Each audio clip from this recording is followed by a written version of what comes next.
Hello and welcome to another complete Cambridge IGCSE Chemistry lesson, where you'll learn absolutely everything you need to know on topic 8.1, Arrangement of Elements. As always, we'll be following the Cambridge syllabus exactly, and we'll learn absolutely everything you need to know for your final exam. The periodic table contains the elements arranged in order of increasing proton number or atomic number, which is the number of protons in one atom of an element. Proton number increases from left to right and from top to bottom. For example, hydrogen has 1 proton, helium has 2, lithium has 3, beryllium has 4, boron has 5, and so on. The elements are also arranged in groups, which are the vertical columns, and periods, which are the horizontal rows. Group number is equal to the number of outer shell electrons. So group 1 consists of elements with 1 electron in their outer shells, group 2 with 2 electrons, group 3 with 3 electrons, and so on. Period number is equal to the number of occupied electron shells. So period 1 consists of elements with 1 shell, period 2 with 2 shells, period 3 with 3 shells, and so on. For example, silicon has an atomic number of 14 and an electronic configuration of 284. It has 4 outer shell electrons, so it's in group 4, and 3 occupied electron shells, so it's in period 3.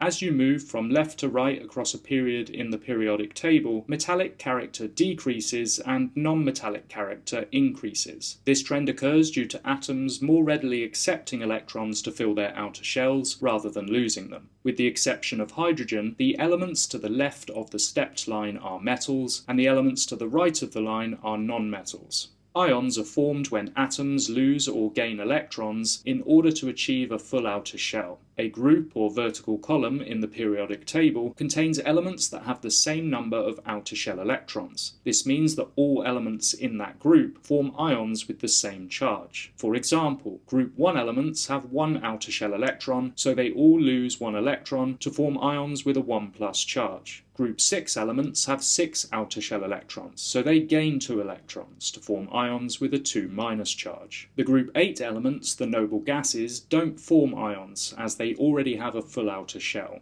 The chemical properties of an element are largely determined by its electronic configuration. Atoms of elements in the same group have similar chemical properties because they have the same number of outer shell electrons. For example, the group 2 elements, beryllium, magnesium, and calcium, all react in a similar manner with oxygen to form metallic oxides, made up of 1 metal atom and 1 oxygen atom. The position of an element in the periodic table can be used to predict many of its properties, including its melting point, boiling point, density, and reactivity. This is because properties change in a predictable trend as you move down a group or across a period. For example, group 1 alkali metals are highly reactive because they have 1 outer shell electron, which is easily lost. Reactivity increases moving down the group as the number of electron shells increases. Other properties or trends in properties include group 8 noble gases are unreactive because they have a full outer shell. The transition elements have high densities and melting points. Density increases moving down group 7, reactivity decreases moving down group 7, and melting point decreases moving down group 1.